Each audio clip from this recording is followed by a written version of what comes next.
Good afternoon, ladies and gentlemen. Welcome to the Josh Guillory Show. I am your grateful host. And in studio with me, my friend over there, Parker. What's up, Park? What's up? Man, it's a good day. That's a good producer right there. I appreciate you, brother. Thank you so sir. much. Great day today here in Acadiana, here in Lafayette. And we're broadcasting here on 96.5 KPEL. Check us out at rumble.com and also at KLFY Plus. I am so grateful before we start this wonderful show. Let me tell you about my friends over there at Stan's Auto for all your construction needs. Go visit my friends at Stan's Auto. 2 locations, New Iberia, Lafayette, same quality. All right, guys, so let's go to DHS, Department of Homeland Security. It has gone, check this out, 13 months. We're talking about the border. 13 straight months with 0 releases at the southwest border. Well, that is quite a different tune, okay? What a difference. 13 months? 13 months. The administration says that migrants apprehended at the border, well, they're no longer being released directly just in the U.S. pending immigration proceedings. DHS calls this the end of catch and release. Can you imagine? I mean, this was a real thing that was going on under the Biden administration for sure. It's anywhere from 10 to 20 million illegal aliens, illegal immigrants crossed our border illegally that we know of. And back in President Biden's administration and others, our policy was just, well, we're going to catch them. Hey, we're going to tell them when court is. Don't worry about that. You promise to come back? You promise to not violate the law? Great, no problem. Wink, wink, shake, shake, hand, hand. Here we go. It was so bad. Guys, listen. I'm telling you, ask the sheriff too. Me and the sheriff, when I was in office, we had this big influx that the federal government was wanting to do on shipping all these illegal immigrants, basically help their planned invasion of our country, okay? And I'm looking, overwhelming majority of immigrants, even the illegal immigrants are good people, most of them, overwhelmingly, but you still can't just skip the line. I don't need to preach to this audience about all of that. But I can't make this stuff up. When we were in office, we would get these emails and notifications about, hey, the federal government's going to have some illegal immigrants that are pending, I'm paraphrasing, that are pending hearings. And don't worry, though. We're giving them $300 cash. We're putting them in a cab, and we got their airplane ticket, too.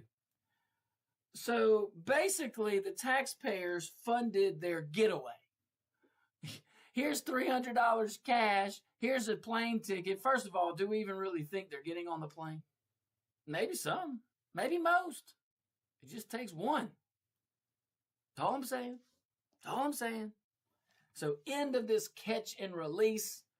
That's what the current DHS says. And I say thank you. But man, 0 in 13 months is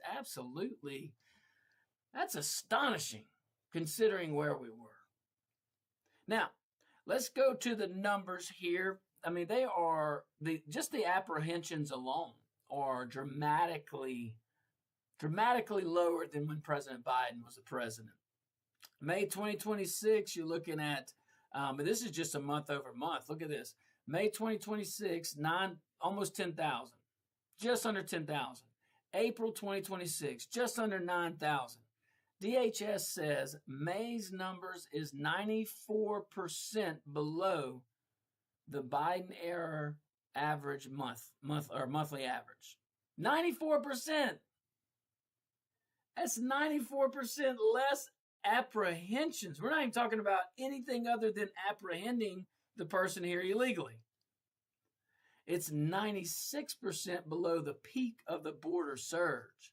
That tells me something, just those numbers being that close. One, the Biden era monthly average, 94%, and then 96% below the peak of the border surge. That's 2 telling numbers, in my opinion. Now, going to border apprehensions, Look at this. Border apprehensions have remained below $10,000, 10,000 people for 2 consecutive months. That's May and that's April. That's what we've been discussing. 2026. It's lower than average for a single month during the fiscal years 1992 to 2024.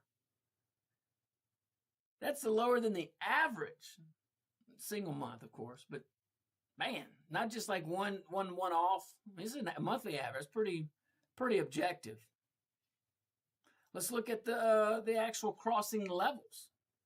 They're reportedly the lowest in roughly 30 years. I mean, several outlets have cited in the article, at least that I'm relying on, they characterize current apprehension levels as being near multi-decades low. I mean, we don't talk about this a lot. We talk a lot about other aspects of the Trump administration in regards to its enforcement of immigration laws that were enacted bipartisan. Shouldn't be that big of a deal. Shouldn't be that much of a controversy, but it is. But this is an opportunity for us to objectively look at numbers and see, is what you're doing working? Is what you're doing working, Mr. President? And it seems like it is. Numbers say that. I mean, Parker. He gets the Piro theory. I have this Piro doctrine. And if you're in a Piro and you're in the middle of a channel or something, in the water, and you got water coming in your Piro, the first thing you do is plug it up. The second thing you do is you bail the water out. Seems like that's what the president's doing simultaneously. He's plugging up the border, but he's also deporting illegal immigrants, starting with the most violent criminals first. I think that's fantastic. But I think it shows an administration that has its thumb on the pulse, its prioritization. People are upset, especially swing states, but not even swing states anymore. I think folks are getting growingly more frustrated with these sanctuary city, sanctuary state policies. I think those folks are very much regretting giving themselves that title. Although Mayor Wu, my girl, Mayor Wu in the Boston, she's holding strong. Is she still the mayor? I just know Boston's holding strong to that sanctuary stuff. I'm pretty sure she is. Man, Mayor Wu ain't playing either, boy. She's like, well, we're moving on. So drug seizures. Drugs were a big deal. A lot of big deal. But we're going to cover that when we get back from the break. Stick around, guys. You don't want to miss this.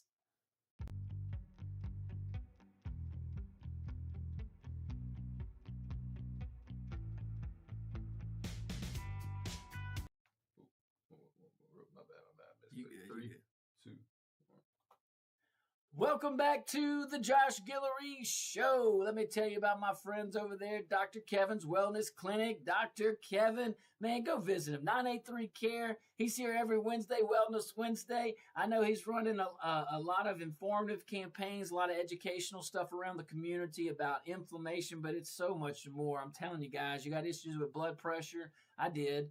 Cholesterol as well.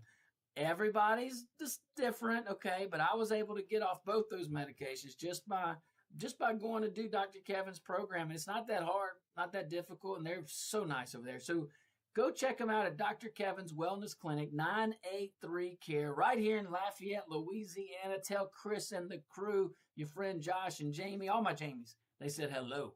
All right, me and Parker just having some fun here in the studio today. Go check us out at rumble.com, KPEL, and of course on KLFY Plus, rebroadcast the next day.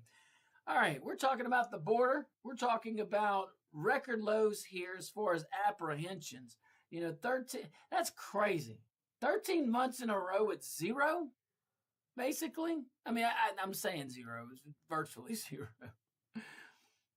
But even the monthly average, lowest since 1992. That's raw numbers. That's not percentage drops, okay? That is saying something. Our border crossings in 1992 were not nearly the threat they are now. Population was lower. Everything was just, this is 1992 versus 2026. It's 34 years later. Good year, Parker, 1992. I've heard.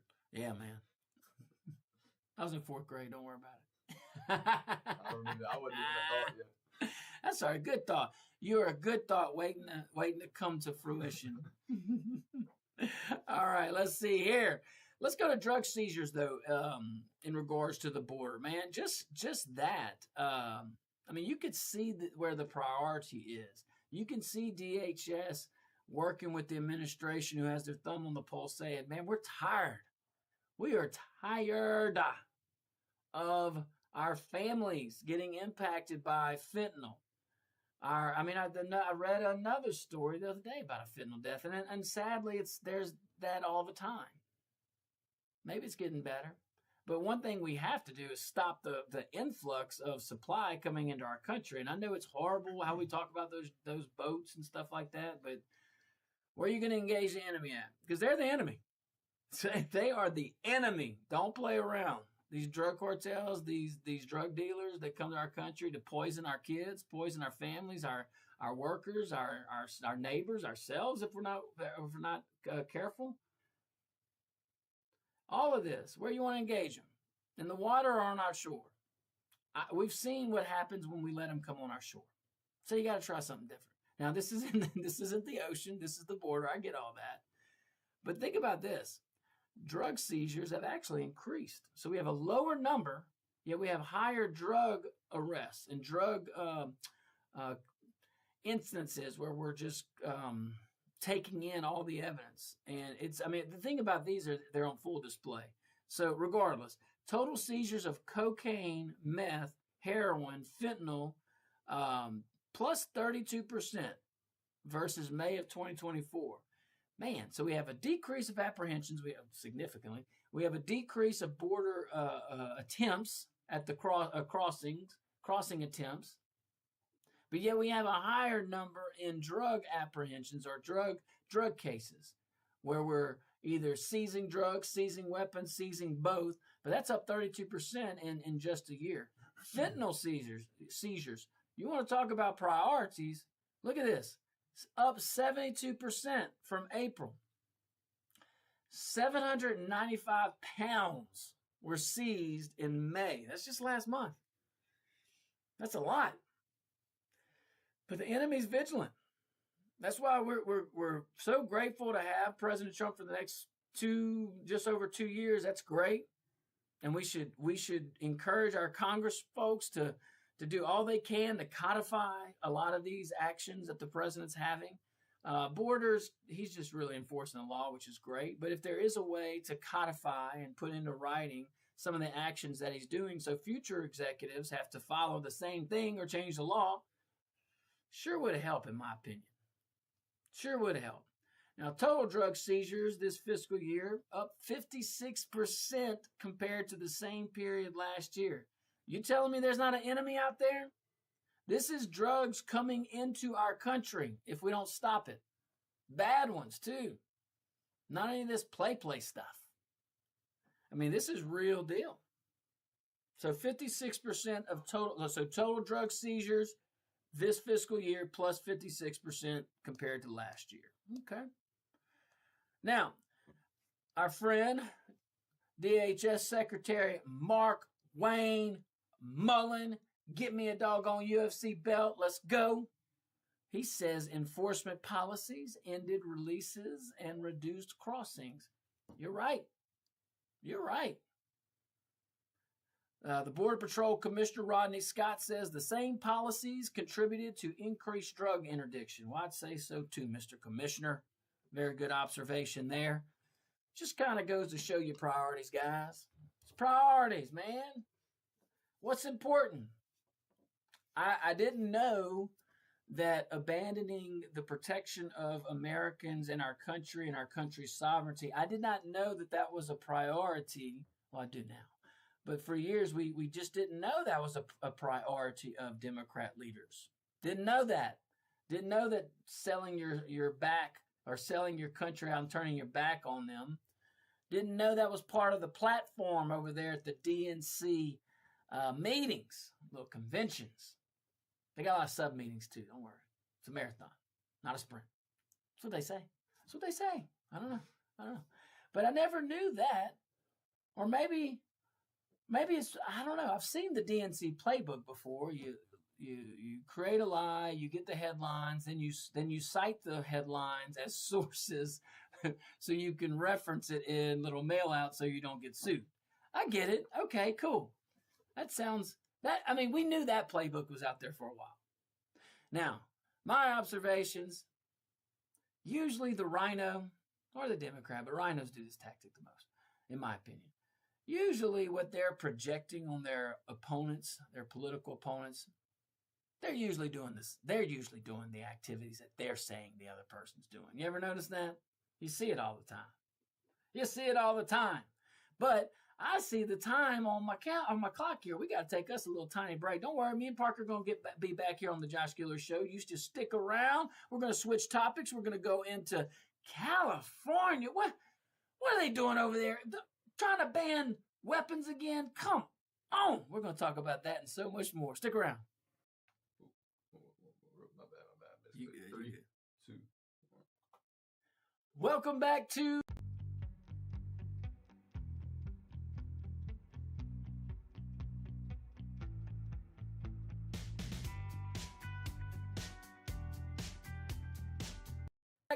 the Josh Guillory Show. Me and Parker having so much fun over here, and I certainly hope you are too, man. I tell you what, I have fun at Dr. Stacy St. Marie's office. I'm telling you, St. Marie Orthodontics, go get that perfect smile that you deserve. Hey, also ask Dr. St. Marie about the clear Invisaligners. So we've heard about them for a while, but there's so much new technology and so many new approaches where it's so less painful than them big old grill all of us used to have to get on our teeth.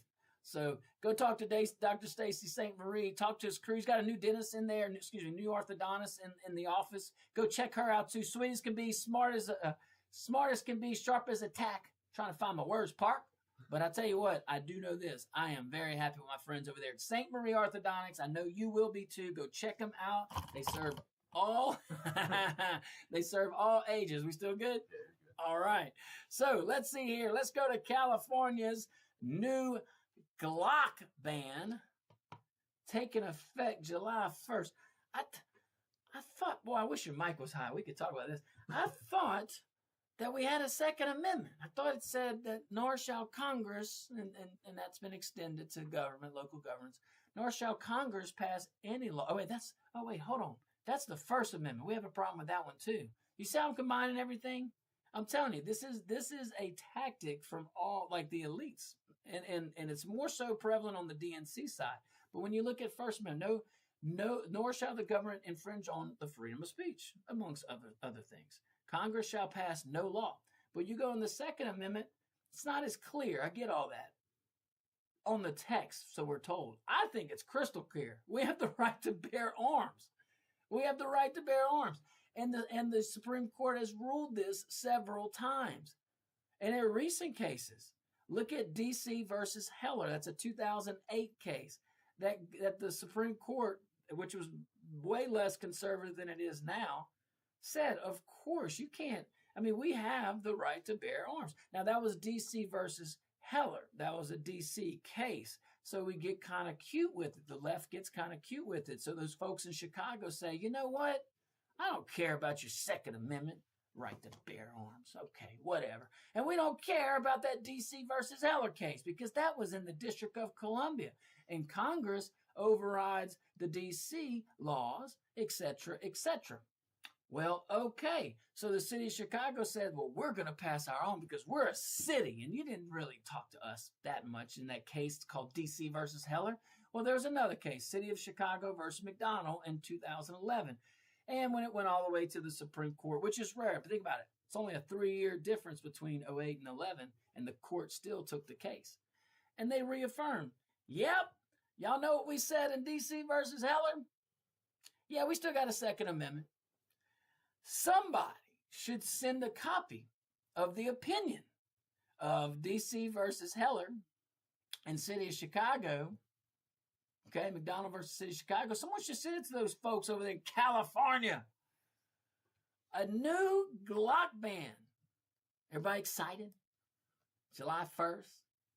Make sure we do everything we can so that only the criminals have the Glocks. That makes sense. Yeah. I mean, think about this.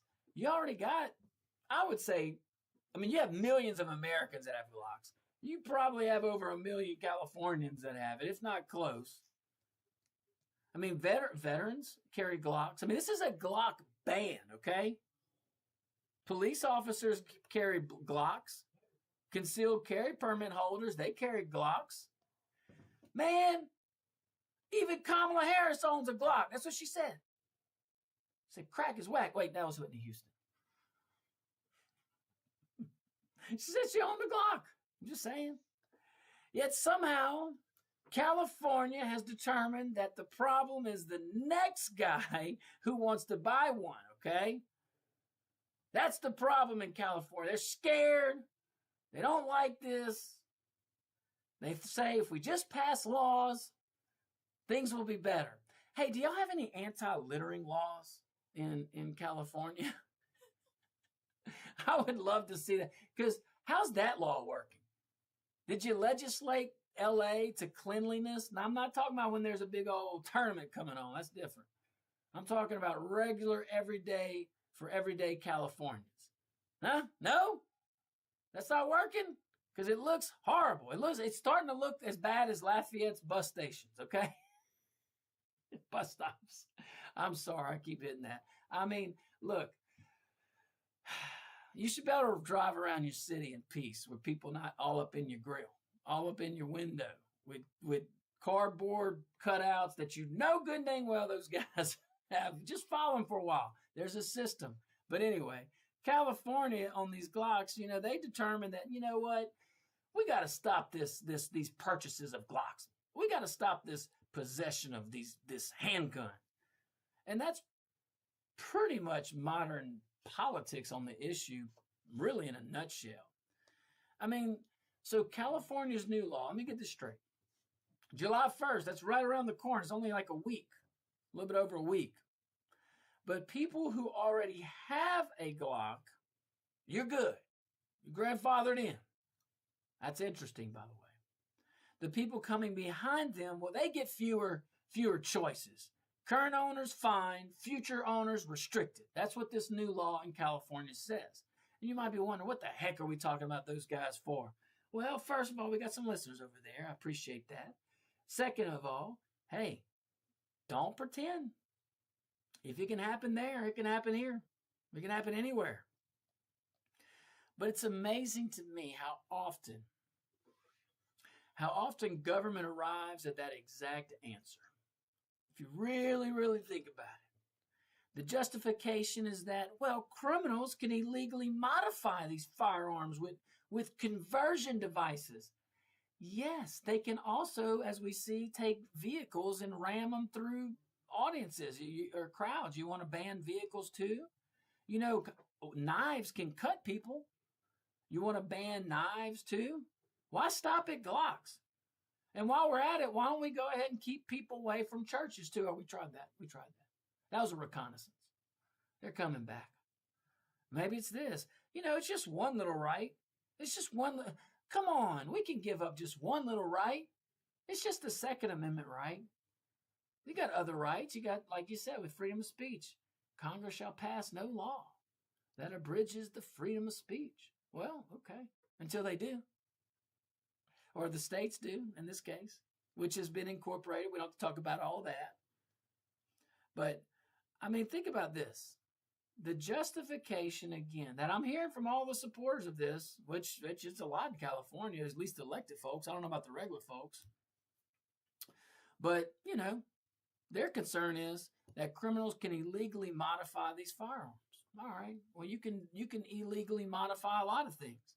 But, we can stop right there just for a moment, though. And we get back. We'll wrap a bow on this topic. Stick around. We'll be right back.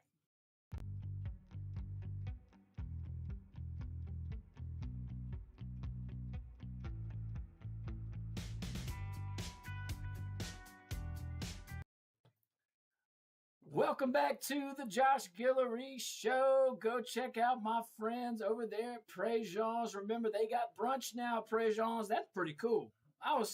My buddy Tim and Ken, they didn't even tell me about that. No, I had to find out through the Facebooks. But I am so, they always got something going on in Préjean's. Go check them out, though. New Sunday brunches, or brunch at Sunday.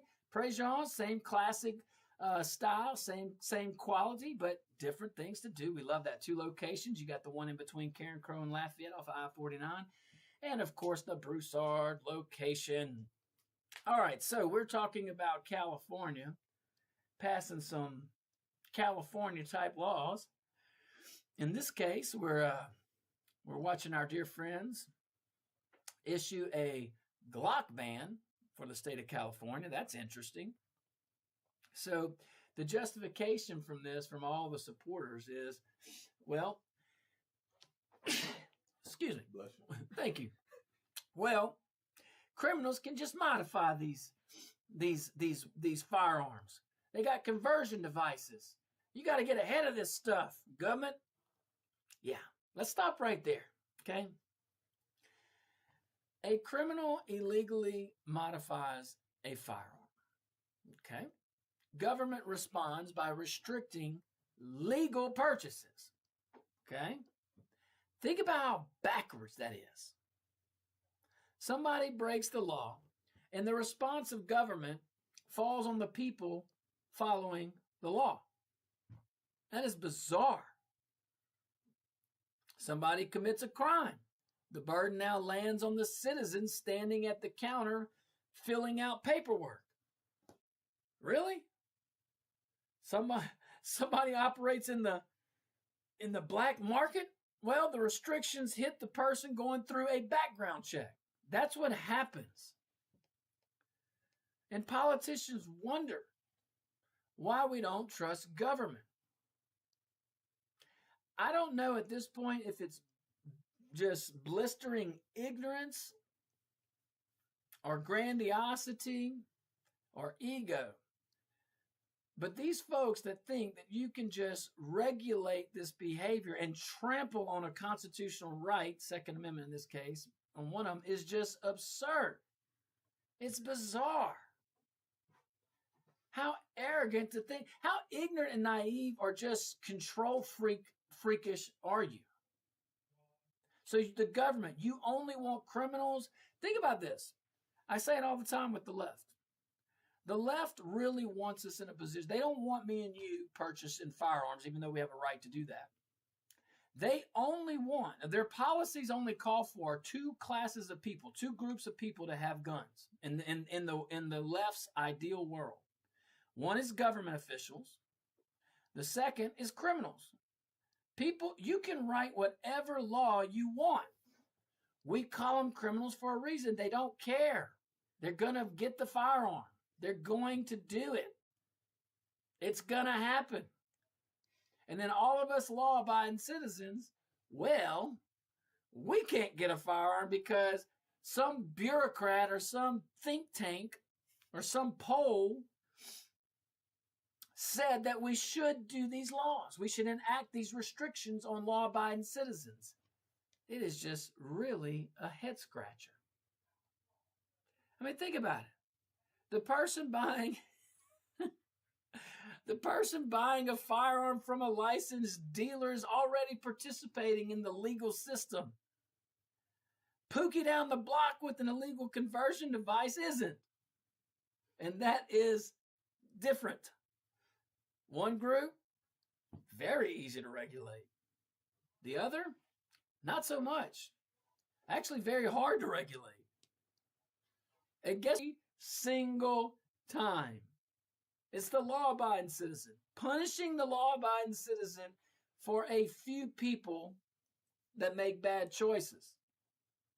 Or is that just the government's excuse to control us? They're justifying their actions based on these very few instances. Or maybe it is more. I don't know. Enforce your laws. Promptly. But California isn't really redefining firearms here. I mean, they're pretty open about this. They're redefining, I would call it responsibility. Think about it. You committed the crime, you paid the price. You broke the law, you faced the consequences, all the things. Today, though, responsibility increasingly gets transferred really to everyone else in these types of jurisdictions in California and in Chicago, in the state of New York, in New York City. New York City. My boy Zoran. Whew. Man, at least he's open about being a communist. Well, kind of. Openly a socialist. I just think that's a nice word for communism. But we see it all the time. Somebody commits a crime, the manufacturer gets blamed. That is if someone kicks somebody's chest in, are we going to sue Nike?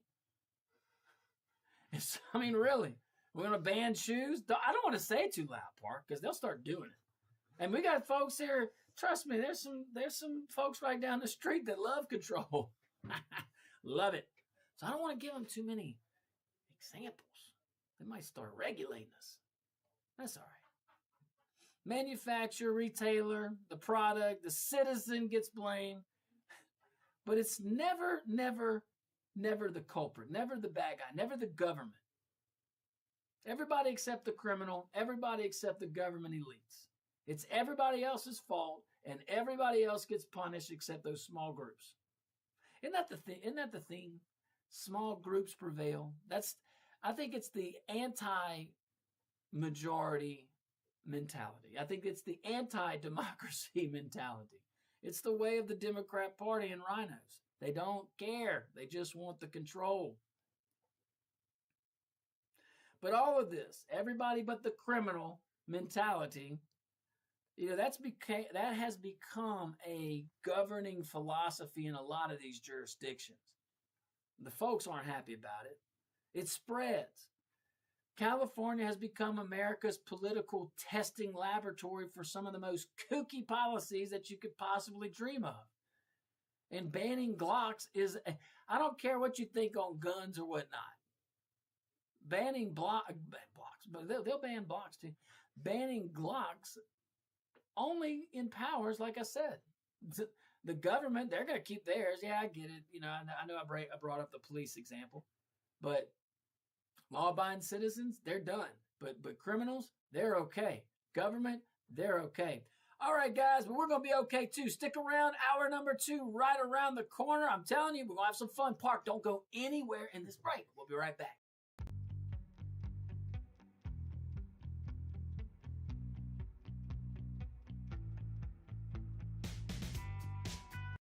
Welcome back to the Josh Guillory Show, hour number 2. Oh, my goodness.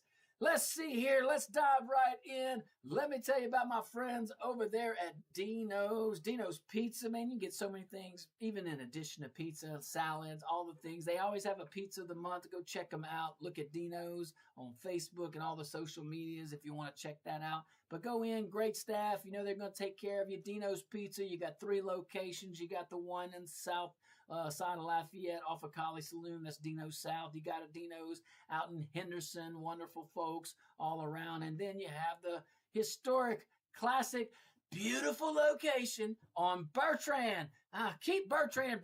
Now, come on. We could clean it up a little bit. We don't have to close all those businesses and disrupt those neighborhoods. But anywho, I digress. Dino's is there. We love it over there. And go check them out. All righty. Where are my Catholics at? Let me see your hands. Oh, wait, I'm on. So a group of Catholic nuns in New York. I'm telling you, this is interesting. Interesting little story. Well, these sweet nuns in New York, has spent more than a century caring for poor cancer patients who are dying. I think we covered this group maybe a year ago. Perhaps this was maybe when it first all started. I don't know. But regardless, just want to paint the scene. Just want you to know the players real quick, okay? Well, now these sweet little nuns, now I don't know, they could be mean. They could be hitting you with rulers on your knuckles. I think that's old school. We've reformed. But now these nuns are in federal court because New York, the state, we went from California crazy to New York crazy. No offense to the folks. Great people over there. They're just being misguided. All right. But the nuns are in federal court. New York sued them because of their compliance issues with its gender identity rules. What? Is it what? Can y'all see the issue with that? I think we can all see the issue with that, okay?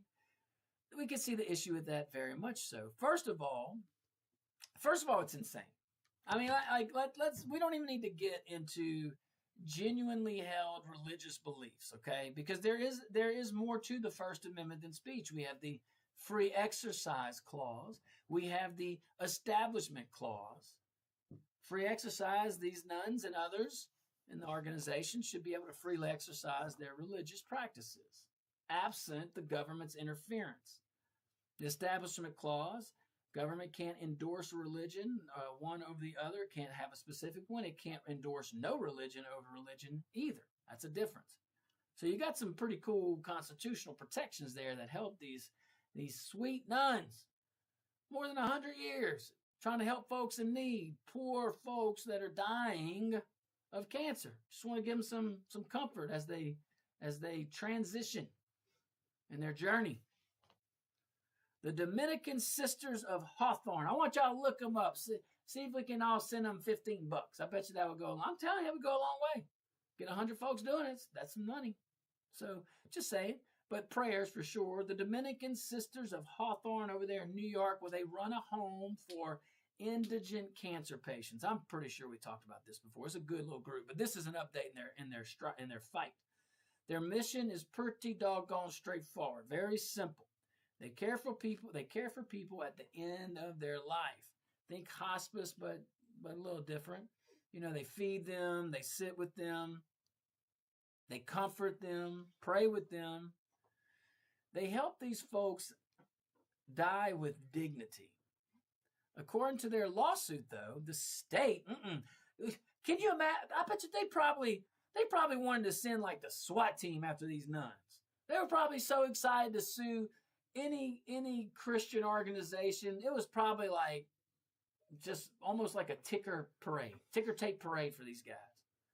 But according to their lawsuit, the state, this is their own lawsuit.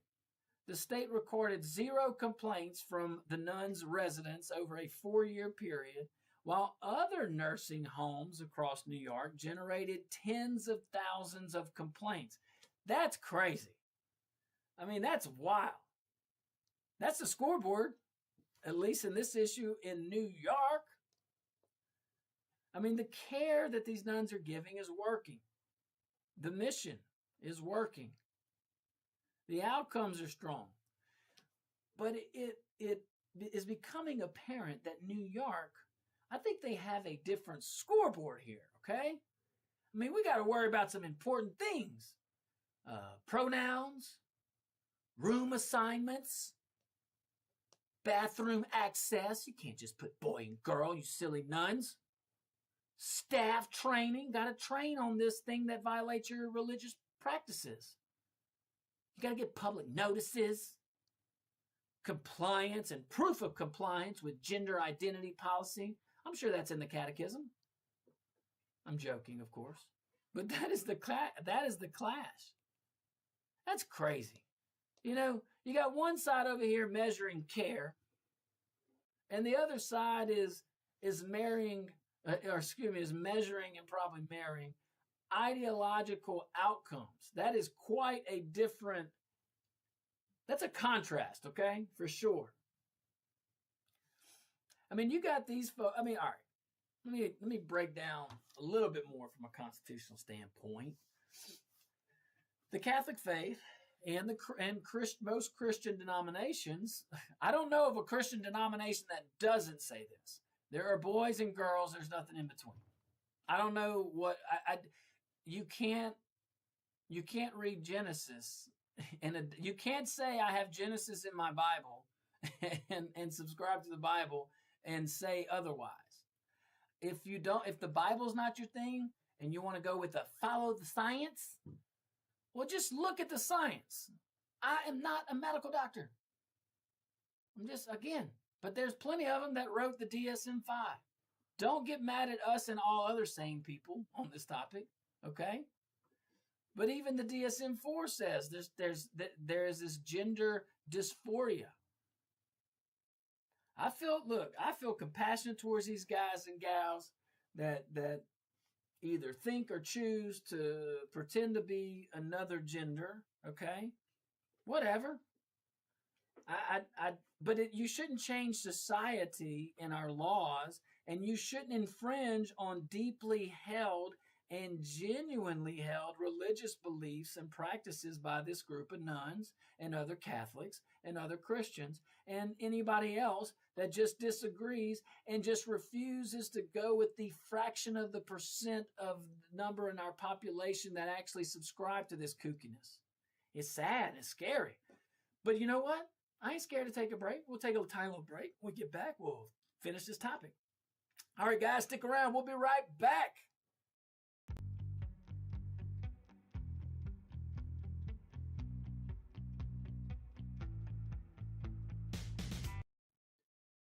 Welcome back to the Josh Guillory Show. It's Wound Care Month.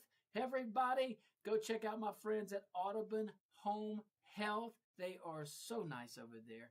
Look, wound care, you can talk about that and so much more. But look, what's your choices? You can recover in a hospital, which we love our hospitals, great hospital systems here in Acadiana. But they can be overwhelmed and they might need some help too, but you may want some comfort. So go call my friends over there at Audubon Home Health. Talk to them about wound cares and so much more. But in appreciation for Wound Care Month, we certainly give a shout out to our friends over there at Audubon Home Health. All right, now let's jump right back in. Okay, so the nuns, man, they're getting some heat from these folks over there in New York. So bring everybody back up to speed. We got a group of nuns in New York who's been helping out folks suffering with cancer that are indigent, they're poor, they don't have much means. They've been doing this for a century now, okay? Helping out a lot of folks, great cause, all the things. Well, they have a little clash with New York over gender ideology. They don't like these Catholics defining gender, boy and girl. What's wrong with these people, they say. And the rest of us say, well, what's wrong with you? I'm telling you. But these elites, this is their, look, they hate what these nuns are doing. They want pure control. There's a reason why in communism they don't want religion. There's a reason why Stalin and Lenin and all those guys didn't want it. There's a reason why China doesn't push it. They want folks relying on the government, and that's it.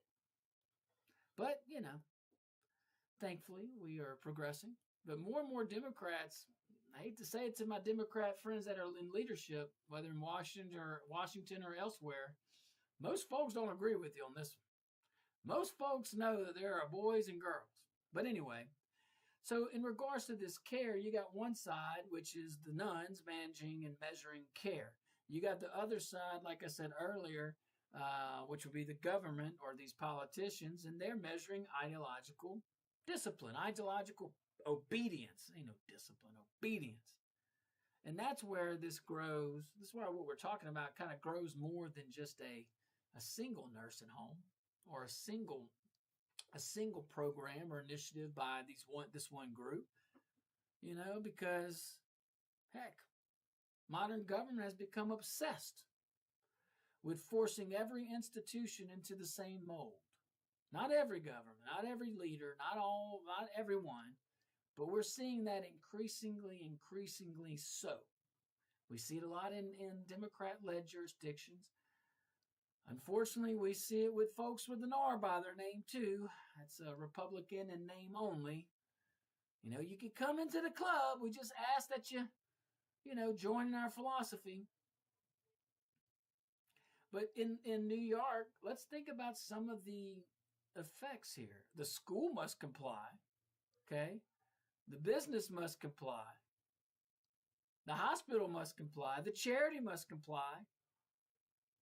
The religious ministry must comply.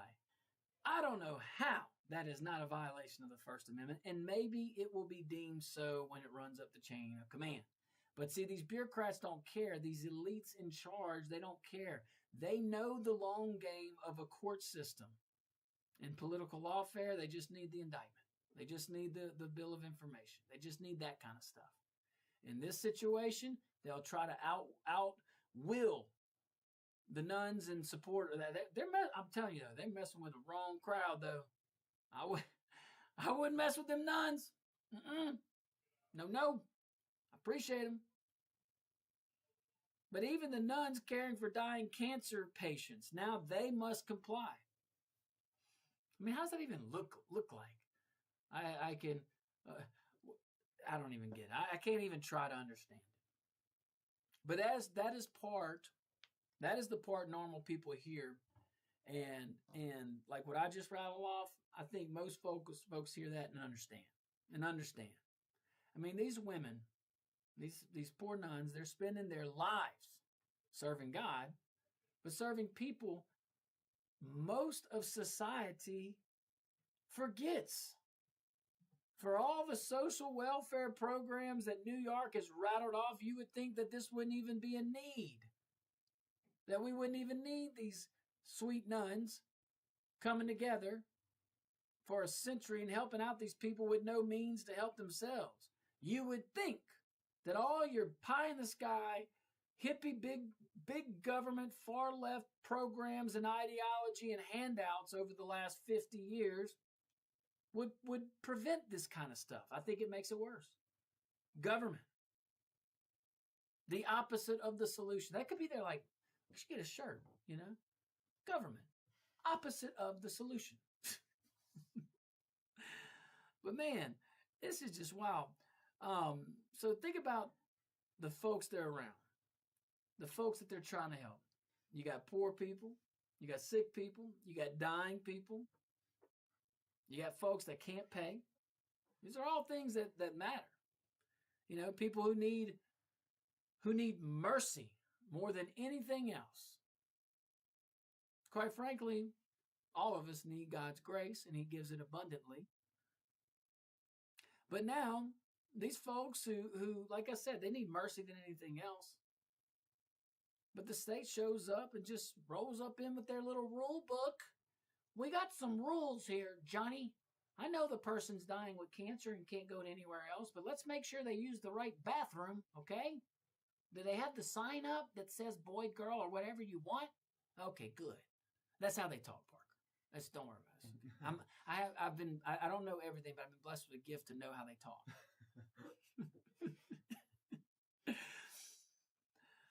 But that's the difference between service and bureaucracy. Service sees the patient. Bureaucracy sees the form. Make sure you fill out the right form. I know we're helping a lot of people, but doggone it, we got bureaucratic rules. Service sees the suffering person in the bed. Bureaucracy sees a compliance category and some kind of insurance code. Service, look what these nuns are doing. Service asks how to help. Bureaucracy asks whether the notice is posted correctly on the wall. We got that poster up, guys? I know, just step over the dying cancer patients that can't afford anything. We got to stick it to these nuns. They don't have the right poster on the wall. I mean, I don't know. I figure that's some of the conversation. I mean, that would make more sense than some of the stuff I'm seeing. At least I'd understand where you're coming from, even when I vehemently disagree. All right, guys, stick around. We'll be right back.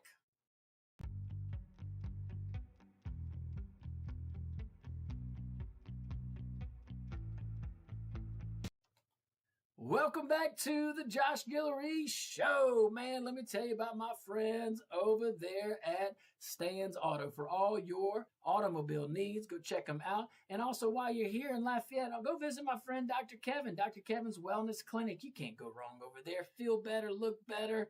Go talk to him. Dr. Kevin at Dr. Kevin's Wellness Clinic, 983-CARE here in Lafayette, Louisiana. Also services folks remotely, too. So if you're outside the area, we're blessed to have folks listening outside of Acadiana. Call them, 337-983-CARE. Let's move on to the U.S. Senate. We got some bipartisan stuff's going on. We got some kumbaya. I like that.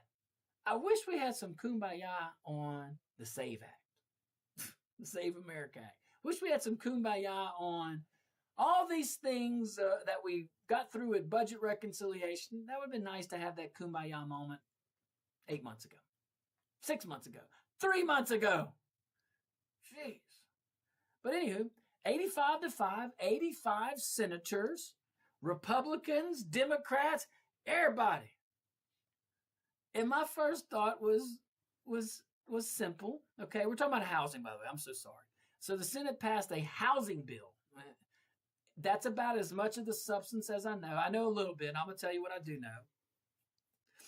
Excuse me if the headline and articles weren't filled with substance. But I'm giving you what I have. But 85-5, no short order. And it was regarding housing. So we passed a housing bill at the federal level. And my question, as soon as I saw this, and maybe I'm in a minority here, I don't know, but my question was, what exactly is Washington going to do about housing? And maybe it's because of the lens that I see these things in, and having sat where I sat and been able to be blessed to serve folks at the local level.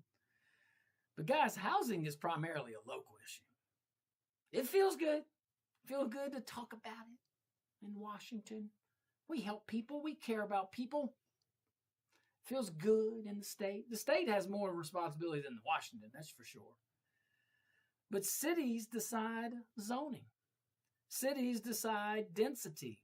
Cities decide permits.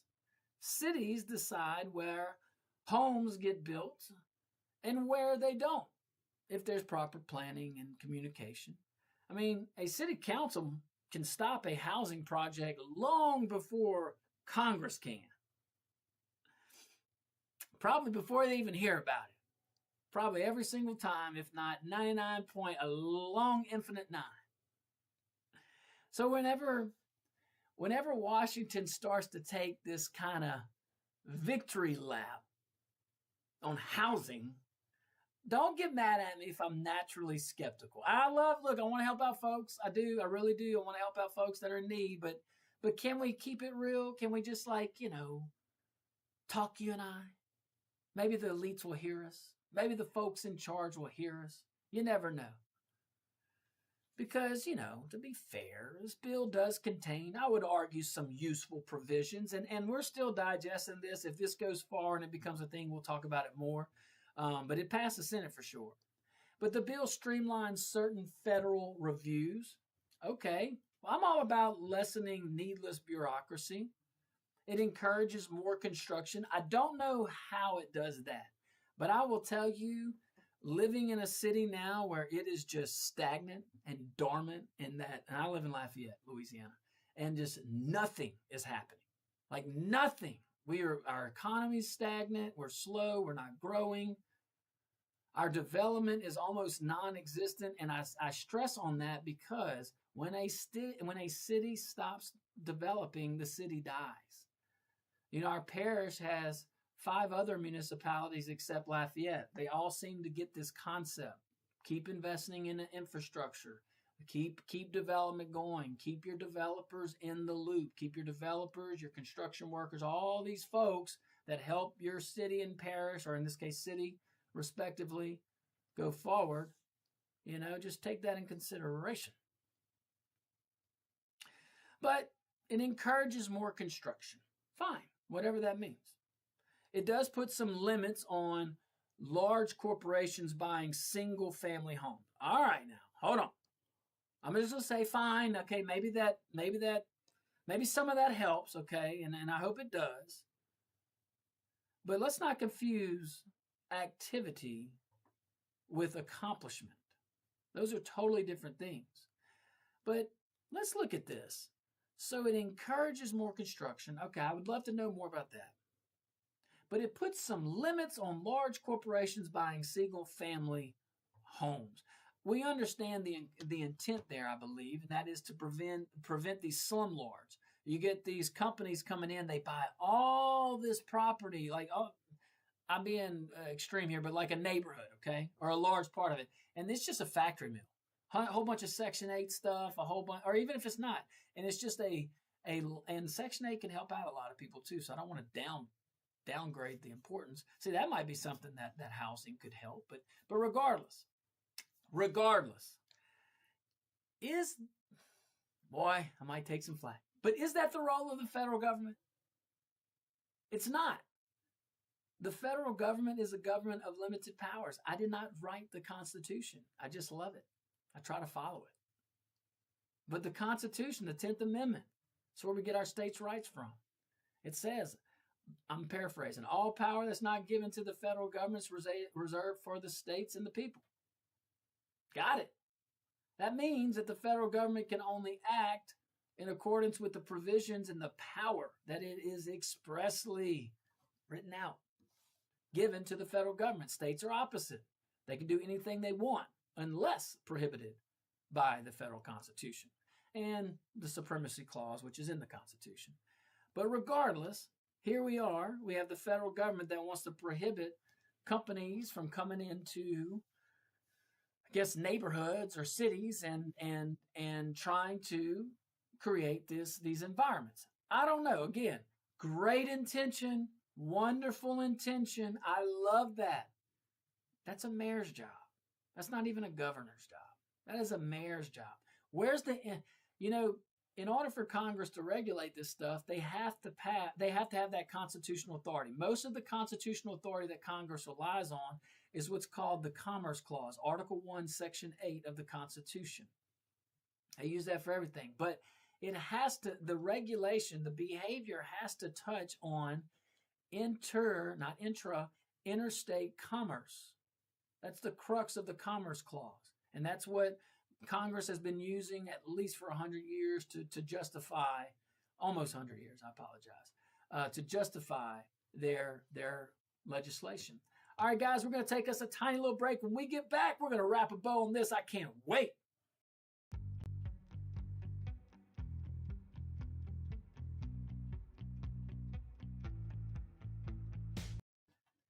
Welcome back to the Josh Guillory Show. Shout out to my friends again at Ottoman Home Health. Man, I love those guys. Thank y'all for supporting the show. And Wound Care Month, guys, so go check them out. And also check out my friends over there at Giles Subaru.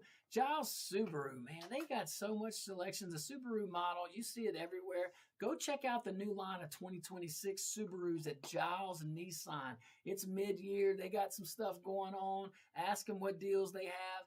Ask them about warranties. You know it's a Giles Automotive Service, so they're gonna have some good stuff, okay? So, and it changes a lot, so you got deals all the time. But I love the variety at Giles Subaru. I love the customer service. If you want to see a pretty cool showroom, go visit Giles Subaru. They got some neat stuff in there too, all right? But I think the most interesting component, the dog park. Park, did you know that? They have a dog park at Giles Subaru. That's right on Johnson Street near Ambassador. Big breeds, small breeds, it don't matter. He did know that. See, more and more people are knowing it. Go visit Giles Subaru. You can bring your dog. They have a dog washing station. It's crazy in there. It's wonderful, wonderful. Warm water, too. So I don't think you need it in June, but there's the time when you might. Go visit them. Giles Subaru. And if you see my friend Bob, tell him I said hello. All righty. Let's keep on keeping on. We're talking about housing and the housing situation that Congress says we have, and maybe we do. But it sure as heck ain't the federal government's problem. It sure as heck ain't the federal government's issue. And I know when you're in office, you want to help folks. Well, you're supposed to. I'm seeing a lot of folks in office right now that are more about the me and not about the we. But, that's their journey, not yours. But right now, you got these folks in Washington. You got these politicians. Let's give them the benefit of the doubt. This is the Senate, so you got these senators going around and they're hearing folks from their constituency that are saying, we need help with housing and affordable housing. And they say all the things, okay?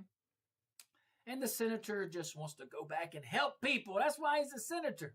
Man, that's why that senator needs to have more discipline than anybody and understand that the federal government It might work for like a couple years when you're there individually to boy, keep your thumb on the pulse and really make sure that this is working. But when you leave, retire, resign, whatever it is, when you're no longer in office, that power doesn't go away. Today it's housing crises. Tomorrow, look, today we're talking about the nuns over there in that last topic we were covering.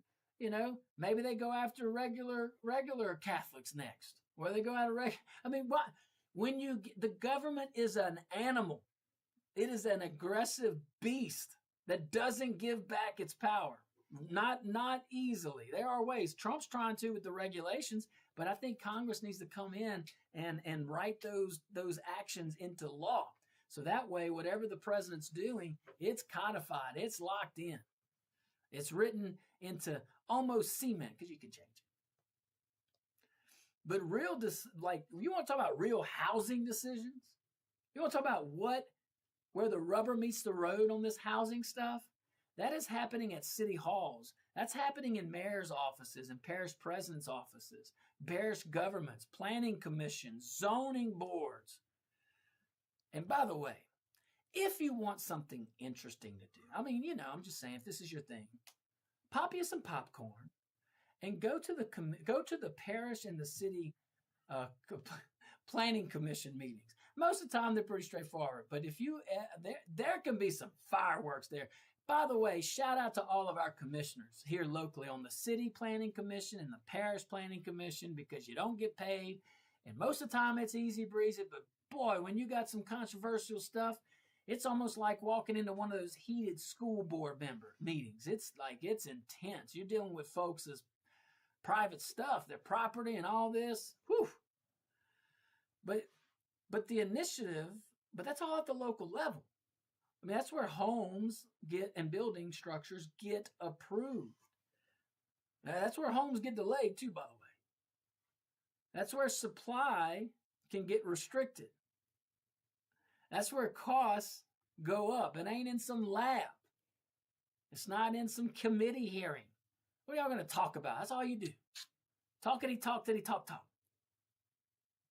So what is this vote? What does this even mean? I think it's pretty simple. Politicians probably feel some frustration. Young families are struggling out there, I would imagine, as they enter the world. Most young families do, no matter what time frame we're in, no matter what generation we're in. First-time home buyers, there's probably an argument right now. Maybe they feel they're struggling and talking to their senator about it. Parents are watching their kids struggle, that's for sure. But housing now has become some kind of political issue, because affordability has become a political issue. And if the Senate and the other members in Washington would understand, less is more. I'm telling you, if you just get government, if you just get government doing what government is supposed to do, infrastructure, keep us safe, and keep the economy roaring. Most of the time on the economy, it's roaring if you get government out the way. We need some level of bureaucracy. We need some rules. We need some laws. But we also don't need the good idea fairy plucking you in the forehead in the legislature or Congress saying, we should pass a law today. I'm telling you, Parker, I'm going to give a star. I'm going to give some gold stars to all the legislators and all the Congress folks that come back and say, I eliminated 5-1. For every one law that I pass, I eliminated 5 because I believe we're in the country of freedom. Never seen some grown men and women acting like that.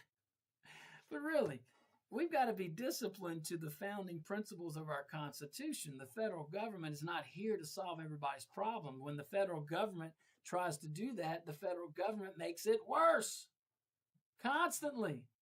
You know what our dear favorite, my favorite president, Ronald Reagan. I love him. I got some other ones in the top 3 to 5. Love me some Ronald Wilson. But as he mentioned, look, I need to get back on this topic. Ronald Reagan understood, though, the principle of moving the needle forward. They understood the principle of, I'm the government and I'm here to help run. That's what Reagan would say. Okay? You heard the speech. You heard the famous line. If you hear, knock on the door. They come in. I'm the federal government. I'm here to help. Run. That's true.